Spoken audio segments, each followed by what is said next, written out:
Hello friends, आप सभी का स्वागत है यूट्यूब चैनल विजेता कुल में। साथियों, आज के इस वीडियो में बीएसएससी, एसएससी और बीएसओ एग्ज़ाम का सेट नंबर 5 डिस्कस करने वाले हैं। और इससे पहले 4 सेट इसका जो अपडेटेड निकला है रुक्मिनी का, वो कंप्लीट करवा दिया गया है। तो चैनल पे जो भी नए हैं आप लोग प्लेलिस्ट में जाके देख सकते हैं, ठीक है। तो चलिए आज का वीडियो शुरू करते हैं। आप लोग अपना आंसर ज़रूर कमेंट करिए।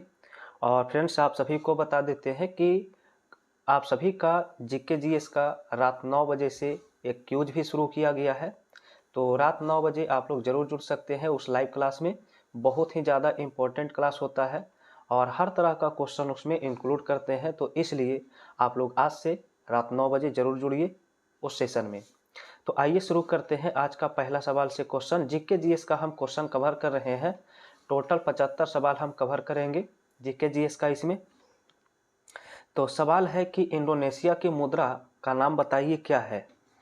इंडोनेशिया की मुद्रा का नाम पूछा गया है तो ऑप्शन डी होगा, रुपयाह होता है, ऑप्शन डी। नेक्स्ट क्वेश्चन 13 में है, लिखा है भारत राज्यों का संघ है, संघ की वास्तविक कार्यकारी शक्ति किसमें निहित होती है। तो कार्यकारी शक्ति जो निहित होती है वो प्रधानमंत्री होगा यहाँ पर right answer, option A. Next लिखा है कि ग्रीष्म अयनांत कब होता है। ग्रीष्म अयनांत जो होता है वो 21 जून को होता है और इस दिन विश्व योगा डे भी मनाया जाता है। क्वेश्चन नेक्स्ट है, लिखा है निम्न में से किस देश में टिग्रिस नदी बहती है। टिग्रिस नदी, तो टिग्रिस नदी जो बहती है वो इराक में बहती है, ऑप्शन नंबर डी होगा। अगला सवाल 16 है, देखिए। लिखा गया कि सहारा मरुस्थल दक्षिण में फैले अर्ध शुष्क प्रदेश को क्या कहते हैं। तो 16 का आंसर ऑप्शन सी होगा, इसे साहेल कहा जाता है। नेक्स्ट सवाल लिखा है कि निम्न में से राग को शाम में गाया जाता है। तो किस राग को शाम में गाया जाता है। तो आंसर ए होगा, अमन इसका राइट आंसर है। चलिए next question. Next question friends 20 में दिया है, लिखा है व्यवस्था दूसरों से बेहतर है क्योंकि वह हमें उसकी गलतियां को ठीक करने का अवसर प्रदान करती है। तो कौन सा व्यवस्था में ये दिया गया है। तो लोकतांत्रिक व्यवस्था। भारत एक लोकतांत्रिक देश है और यहाँ पर लोकतांत्रिक सही आंसर है। नेक्स्ट सवाल लिखा है कि पंचायती राज का मुख्य उद्देश्य क्या है। तो पंचायती राज का मुख्य उद्देश्य होता है लोगों को विकासमूलक प्रशासन में भागीदारी के योग्य बनाना। चलिए फ्रेंड्स, अगला है 22। लिखा है पृथ्वी का अक्ष अपनी कक्षीय सतह से कितना कोण बनाता है। अपनी कक्षीय सतह से पूछा गया है कितना कोण बनाता है। आंसर इसका सी होगा, 66 डिग्री। ठीक है। चलिए अगला सवाल फ्रेंड्स 23 से बताइए। लिखा है समुद्र सतह में परपटी की मोटाई किलोमीटर में बताइए कितना होता है। तो समुद्र सतह में जो परपटी की मोटाई पाई जाती है वो 0 से यहाँ पर 5 किलोमीटर। नेक्स्ट सवाल लिखा है कि पंचायती राज की अन्य संस्थाओं की तरह ग्राम पंचायत के लिए भी अनुदान का प्रावधान कौन संस्था करता है। उस संस्था का नाम बताना है। तो वो संस्था है राज्य वित्त आयोग, ऑप्शन बी। ठीक है फ्रेंड्स, 25 में सूची 1 और सूची 2 दिया है। एक तरफ विटामिन है। चलिए इसे मिलाने पे कौन सा ऑप्शन सही होगा। तो विटामिन B12 में जो है कोबाल्ट पाया जाता है। उसके बाद हीमोग्लोबिन जो है वो लौह यहाँ पर संबंधित होगा और क्लोरोफिल में मैग्नीशियम तत्व पाया जाता है और पीतल का संबंध जो है वो तांबा से होगा। तो इसलिए आंसर ये सही होगा। ठीक है। अगला सवाल 26। अब यहाँ पर आगे बढ़ते हैं फ्रेंड्स। जीके में आपका 28 से है। लिखा है कि नेत्र लेंस की फोकस दूरी में वृद्धि हो जाती है जब नेत्र की पेशियां क्या होगी। तो 28 का आंसर ए होगा, शिथिल होती है तथा लेंस पतला हो जाता है। Next question. लिखा गया निम्न में से कौन सा कथन न्यूटन के गति के तीसरे नियम के लिए सही है। न्यूटन के गति के तीसरे नियम। तो इसमें क्या होता है कि बल अलग अलग निकाय पर विपरीत दिशा में लागू होती है। ठीक है। नेक्स्ट सवाल 30। लिखा क्योटो प्रोटोकॉल का अनुमोदन कहाँ हुआ था। ठीक है, सॉरी, हाँ कहाँ हुआ था बताइए। तो 30 का राइट आंसर डी होगा, COP3 में। ठीक है, COP3। Okay friends, next question आएगा, बताइएगा। तो सवाल नंबर 32 दिया है, निम्न में से कौन सा पादप रोग खनिज की कमी के कारण होता है? तो खनिज की कमी के कारण जो है चुकंदर का केंद्र विगलन, ऑप्शन ए राइट आंसर है। ठीक है, चलिए अगला सवाल फ्रेंड्स 33 से लिखा है, कौन इस्पात मिश्र धातु से संबंधित जो कथन है वो सही लिखा गया है? तो इस्पात मिश्र धातु में देखा जाए तो आपका ऑप्शन सी सही है, स्टेनलेस स्टील में 15% क्रोमियम होता है। सवाल नंबर 34, कौन सी अधातु तत्व कक्ष ताप पर द्रव अवस्था में पाई जाती है? तो अधातु तत्व अगर पूछा गया है तब तो आंसर आपका ब्रोमीन होगा, लेकिन धातु तत्व कहा जाता तब आपका पारा होता। ठीक है, अगला सवाल 35 लिखा है, न्यूरॉन में विद्युत संकेत जो होता है रासायनिक संकेत में कहाँ बदलता है? तो विद्युत संकेत रासायनिक संकेत में बदलता है, इसका आंसर बी होगा, एक्सॉन छोर पर होगा, ऑप्शन बी। नेक्स्ट सवाल लिखा है कि जीवाणुनाशक सल्फा ड्रग क्या है? जीवाणुनाशक सल्फा ड्रग क्या है? तो आंसर इसका याद रखिए, ऑप्शन डी, ये होता है सल्फा डाइजीन। ठीक है, नेक्स्ट क्वेश्चन लिखा है कि प्रदूषित जल का सबसे आम संकेतक जीव बताइए कौन सा है? तो 37 का आंसर ऑप्शन ए होगा, ई कोलाई। चलिए आगे होगा फ्रेंड्स क्वेश्चन 38 से, 4 कार्बन परमाणु वाले हाइड्रोकार्बन के साथ जुड़ने वाले उपसर्ग का नाम बताइए क्या है? तो उस उपसर्ग का नाम है ब्यूट। ठीक है, क्या होता है? ब्यूट होता है। नेक्स्ट सवाल है, Fe2O3 तथा FeO में ऑक्सीजन के भार का अनुपात बताइए कितना है?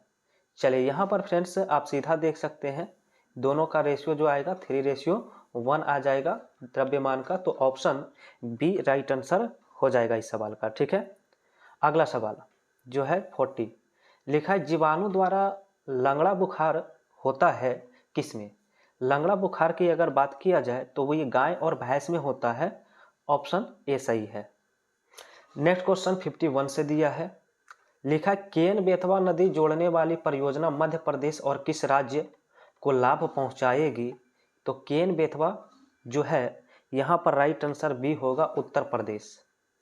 नेक्स्ट लिखा है कि लोकतांत्रिक पूंजीवाद सर विश्वेश्वरैया योजना से प्रभावित रहा, यह किस देश से प्रभावित है?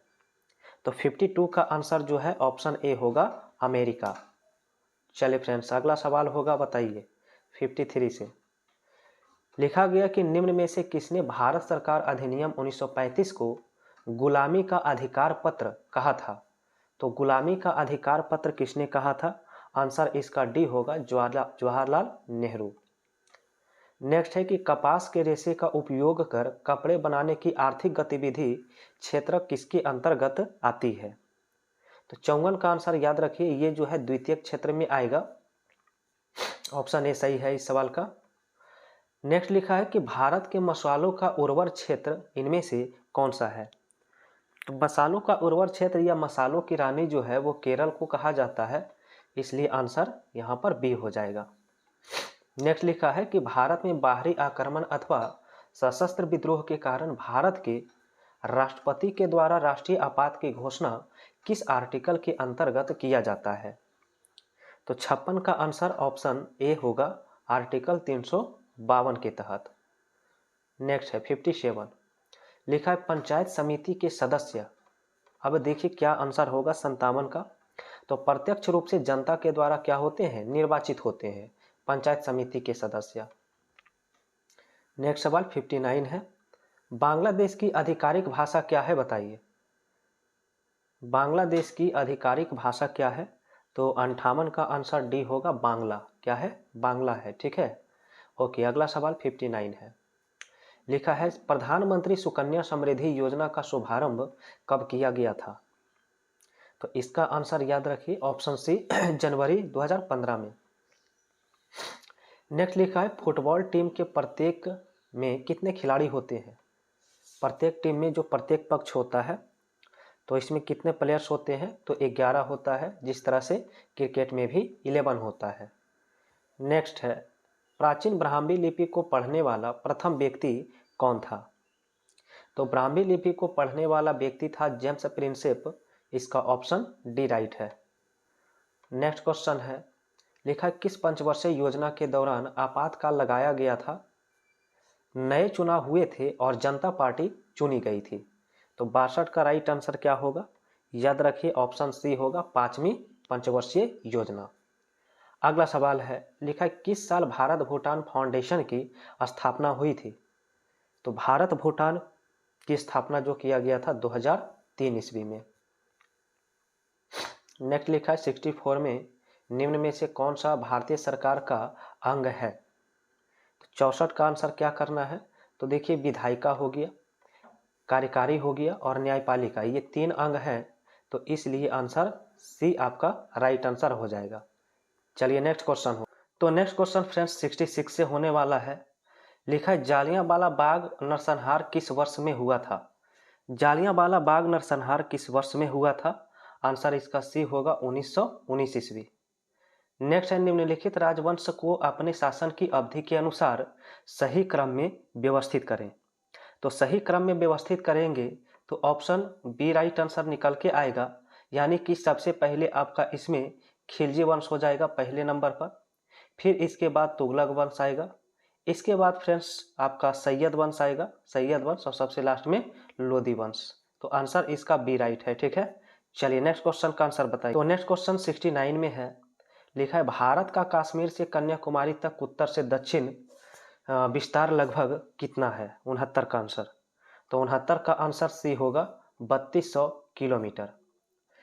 नेक्स्ट लिखा है किस खेल में प्रसिद्ध गोल्डन बॉल अवार्ड प्रस्तुत किया जाता है? तो गोल्डन बॉल अवार्ड जो है किस में प्रस्तुत किया जाता है? तो आंसर इसका सी होगा फुटबॉल में।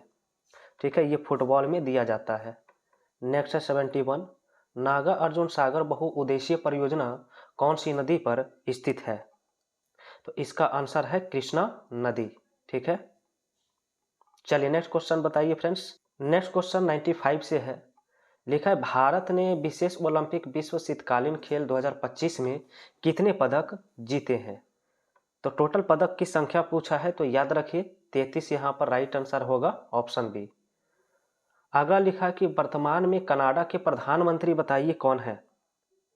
कनाडा के प्रधानमंत्री मार्क कार्नी, यहाँ पर उत्तर है इसका ऑप्शन बी। अगला सवाल 97 है। लिखा गया मार्च 2025 में कलकत्ता उच्च न्यायालय से सर्वोच्च न्यायालय के न्यायाधीश के रूप में किसे नियुक्त किया गया है? तो 97 का आंसर क्या होगा? 97 का आंसर बी होगा, न्यायमूर्ति जॉय माल्या बागची। नेक्स्ट लिखा है कि हाल ही में भारतीय प्रबंधन संस्थान अहमदाबाद ने अपना पहला अंतर्राष्ट्रीय परिसर कहाँ शुरू करने की घोषणा किया है? तो 98 का आंसर सी होगा, दुबई इसका राइट आंसर है। ठीक है, क्वेश्चन नंबर 99 है। लिखा गया कि बजट 2025-26 में सरकार ने किसान क्रेडिट कार्ड के तहत किसानों, मछुआरों और डेयरी किसान को मिलने वाले शॉर्ट टर्म की लोन की अधिकतम सीमा कितनी कर दी है? तो 99 का राइट आंसर जो है ऑप्शन बी होगा, 5 लाख रुपया। अगला सवाल है कि वर्ष 2011 की जनगणना में बिहार की अनुमानित आबादी बताइए कितनी है? तो 100 का राइट आंसर जो है ऑप्शन सी होगा, 10 करोड़। अगला सवाल 101। लिखा गया कि सितंबर 2024 को परम रुद्र सुपर कंप्यूटर का उद्घाटन किस संस्थान में किया गया? तो इसका आंसर है NS Bose national centre for basic sciences Kolkata. ठीक है, चलिए नेक्स्ट क्वेश्चन है। क्वेश्चन 112 नंबर क्वेश्चन है। लिखा गया 1857 के स्वाधीनता संघर्ष की वीरांगना महारानी लक्ष्मीबाई की जन्म स्थली बताइए कहाँ है? तो इसका आंसर सी होगा, वाराणसी में। नेक्स्ट है, निम्न में से कौन से स्थल पर जहां अशोक के स्तंभ मौजूद हैं में बैल जो है वो प्रधान है? तो 113 का आंसर डी होता है, रामपुरवा अभिलेख। नेक्स्ट है 114। बिहार के प्रथम प्रधानमंत्री मोहम्मद यूनुस का संबंध निम्न में से किस पार्टी से था? मोहम्मद यूनुस का संबंध, तो इसका आंसर जो है इंडिपेंडेंट पार्टी हो जाएगा, ऑप्शन सी। अगला सवाल लिखा है कि ईरान के नए राष्ट्रपति कौन बने हैं?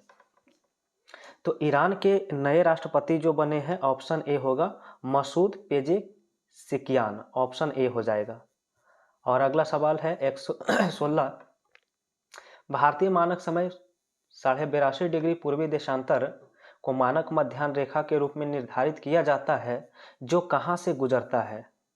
तो इसका आंसर डी है, मिर्जापुर के नैनी से होकर गुजरती है। ठीक है, चलिए अगला सवाल हमारा जीके का 118 से है।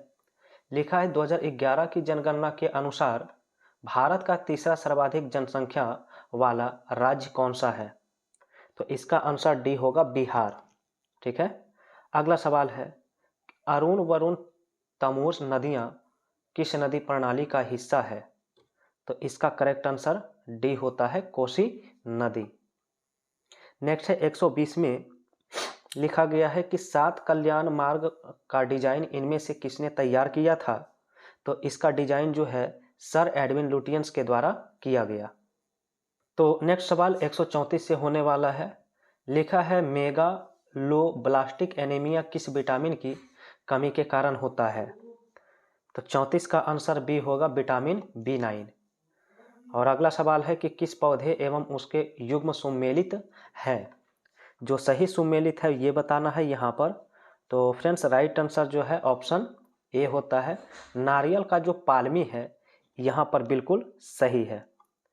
अगला सवाल 36 है, धनात्मक त्वरण का अर्थ जो है क्या होता है? तो धनात्मक त्वरण का अर्थ होता है कि वस्तु का वेग बढ़ जाता है। सवाल नंबर नेक्स्ट है 37, लिखा है कि मेथिल ऑरेंज पीला रंग देता है किसमें? तो मेथिल ऑरेंज जो पीला रंग प्रदान करता है वो क्षारीय विलयन में प्रदान करता है। ठीक है, चलिए अगला सवाल फ्रेंड्स 38 से बताइए। तो लिखा गया है कि रेडियो एक्टिव तत्व से क्या उत्सर्जित होता है? रेडियो एक्टिव तत्व से उत्सर्जित होता है अल्फा बीटा और गामा किरणें, यानी ऑल उत्तर हो जाएगा। नेक्स्ट लिखा है कि ऑक्सीजन की कमी से क्रिकेट के खिलाड़ी की पेशियों में प्रायः खिंचाव उत्पन्न होने लगता है, ऐसा होने का कारण क्या है? तो इसका मुख्य रीजन है कि पायरुवेट का लैक्टिक अम्ल में बदलने के कारण। नेक्स्ट लिखा है अमरबेल या कसकुटा किसका एक उदाहरण है? तो 40 का आंसर ए है, बाह्य परजीविता का।